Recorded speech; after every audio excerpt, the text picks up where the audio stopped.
大家好，我是来自河南代表团的朱婷。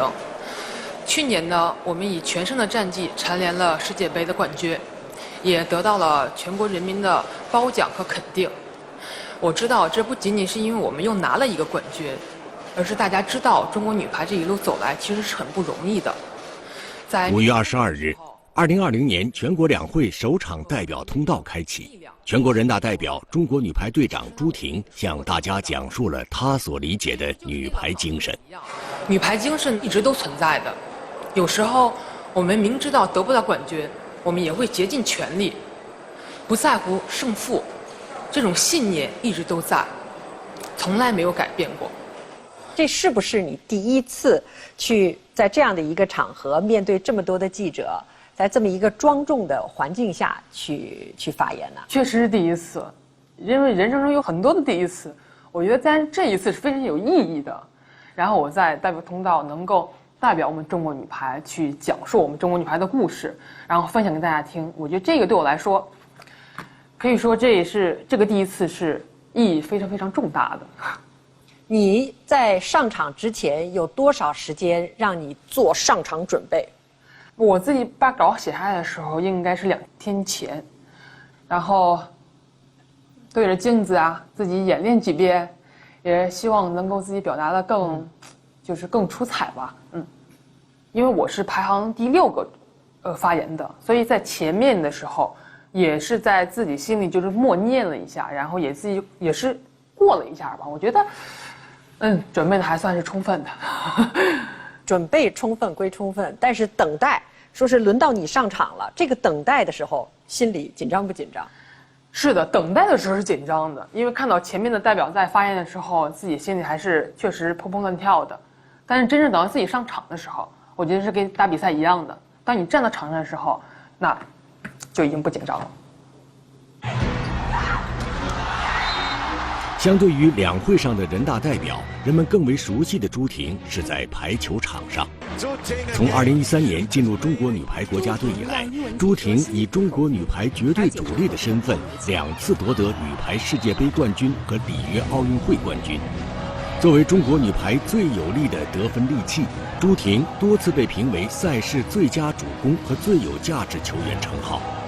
不久前，朱婷刚刚获得中国青年54奖章的荣誉称号。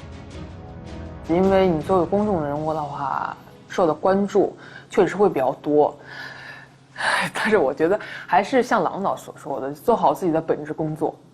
你的本职工作是什么？你的本职工作是运动员，排球运动员。那么你需要在这个领域上做得更好，做得更出众，这样的话才能让更多人去关注这个项目，关注这个集体，关注你的个人。所以我觉得其实要静下心来，就像排球一样，要有一个节奏性，要有那种稳的心态，然后也是像打球一样去很稳的展现给大家这种球技，也是能够在生活中，在这种发言中吧，也能够做得很稳的，然后能够把自己想要表达的东西来输送出来。朱婷1994年出生于河南省周口郸城县一个农村家庭，姐妹5人，她排行老3。按照这里多数人的成长轨迹，朱婷很可能会去外地打工，但幸运的是，她在人生的第一个分岔路口遇到了排球。2007年，13岁的朱婷已经长到1.78米，在老师的建议下，父亲将她送到周口市体育运动学校组织的夏令营，并被排球组选中。很快，表现出一定天赋的朱婷被举荐到河南省体校，开始系统的专业排球训练。因为我那是处于正长个儿的阶段，而且我特别瘦，就是你知道每天要跑步，就是那种跑步的话，可能不只是身体，包括你的心肺这种呼吸的力的时候，然后你跑完下来之后，你的心脏感觉都是疼的。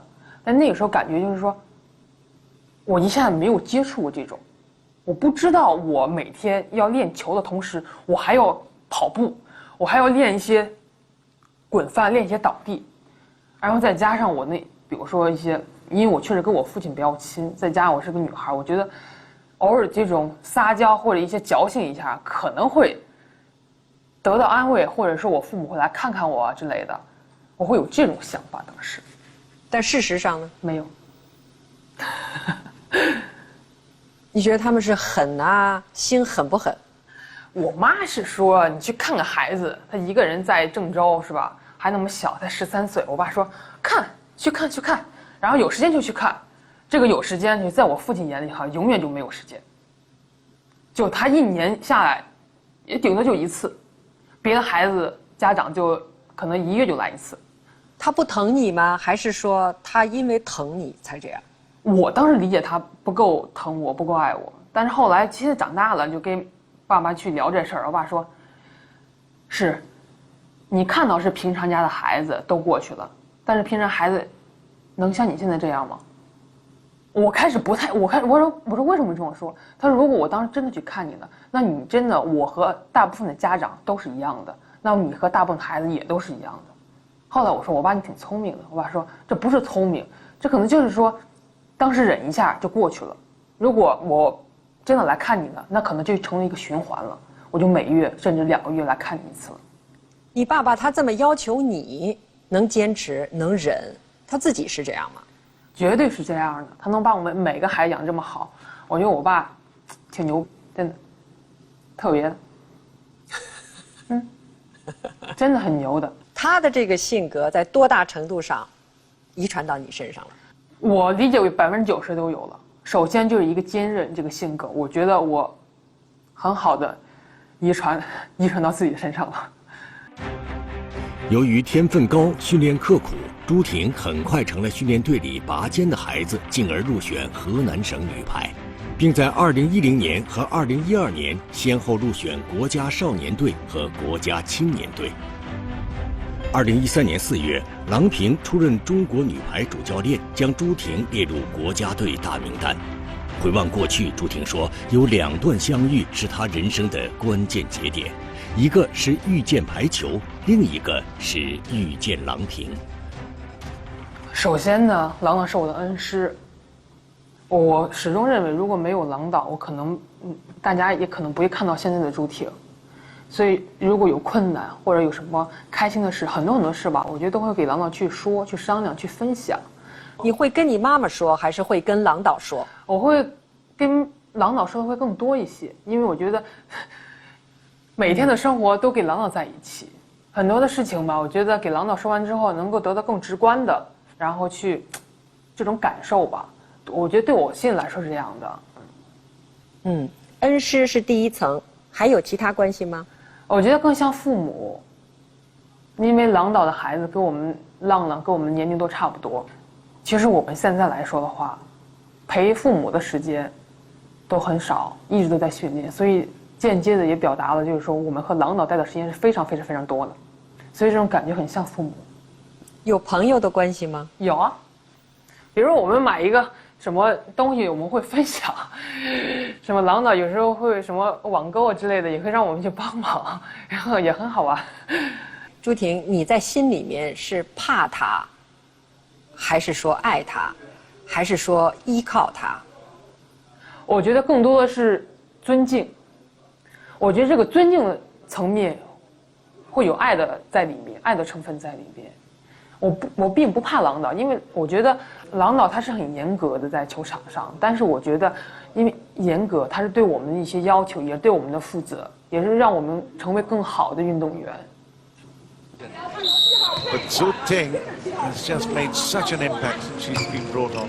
2013年的朱婷杀手锏是高点强攻，但扣球线路比较单一。作为主攻，一传和防守当时都是他的短板。郎平开始了对他的全方位打磨，从力量训练、进攻手段到一传、发球和拦网，一个都不能少。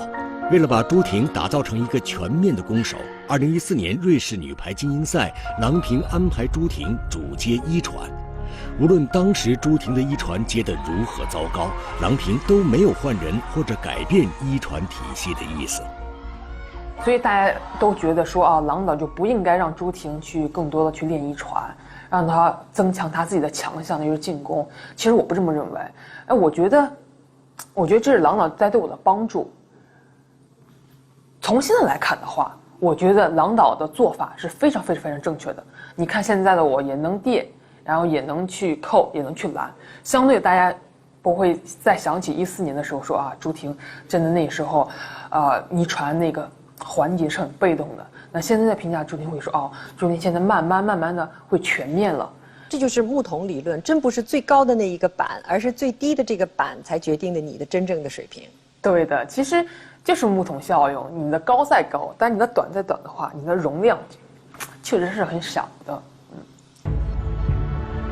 遗传有一些冲网，失误了。郎平这种宁可不要成绩也要练兵的魄力，让朱婷越来越全面，也越来越强大。2014年世界女排锦标赛，中国女排获得亚军，朱婷获得最佳主攻。2015年世界杯，中国女排获得冠军，朱婷获得了最有价值球员称号。2016年里约奥运会，中国女排获得冠军，朱婷获得最有价值球员和最佳主攻。今天首发的是1号袁心玥，来自81；2号朱婷，来自河南。对很多球迷来说，里约奥运会最激动人心的比赛，并不是决赛或者半决赛，而是与东道主巴西队进行的1/4决赛。之前，中国女排在小组赛中出师不利，只获得小组第4名，不得不面对另外一个小组的第1名巴西队。而此前，中国女排对巴西的战绩胜少负多。当时是打东道主巴西队。其实你们一开始那局输的，让所有人都觉得完了没戏了。但是你们是一分一分的咬，一局一局的追，最终把这个3-2给拿下来了。可以说是很揪心的，就是那种压力。其实不光是那一场球，是因为我们之前这种过程，然后演变成这场球的结局。可以说，如果我们不把这场球拿下来，那我们真的就是俗话说的，打了铺盖卷，真的回家了。其实我们当时所想的，是因为我们赛前我们开准备会所讲的，就是说，不管我们经历了什么，我们也要努力的把这场球真正的当成最后一个比赛来打。我们可以去说这个球，但这种精神不能说，这种拼搏不能说，我们要体现在说我们平时训练是怎样的，我们就真正的要把这种比赛的这种作风，比赛这种能力展现到球场上。至于输或赢，那我们就不管了。接好球，好球到位，朱婷漂亮，1号位后攻直线把球打死。那个时候恨不得每一分都要拿到手，那就要克服困难。其实对于来说，到每天都是困难。但是所以现在我们有时候比赛的时候，或者说我们在训练的时候，真正的我们就说，一定要把这球打死，我们就要当中最后一个球来做。朱婷后攻漂亮，好球！朱婷后攻打手出界，中国女排。里约奥运会之后，在郎平的帮助下，朱婷加盟土耳其瓦基佛银行俱乐部，开启职业生涯的新篇章。在土耳其的3个赛季，朱婷随队夺得了包括2次世界女排俱乐部锦标赛冠军、2次欧冠冠军在内的8个冠军，4次当选最佳主攻，6次拿下最有价值球员。欧排联近日评选出过去20年欧冠联赛最佳非欧洲女排队员，只打了3个赛季的朱婷排名第1。就好像我们成长一样，我们吃的每一口饭都重要，我们不能回头说哪口饭更重要，哪口饭都不能缺。但是你自己评估一下，在这个诸多阶段里面，你自己觉得影响最大、成熟最快的是哪个阶段？我个人认为是有2点。第一点是我经历了奥运会这种过程，让我的心理上更成熟。第2点就是我走出了国门，去选择去欧洲去打球，这开阔的是我的眼界。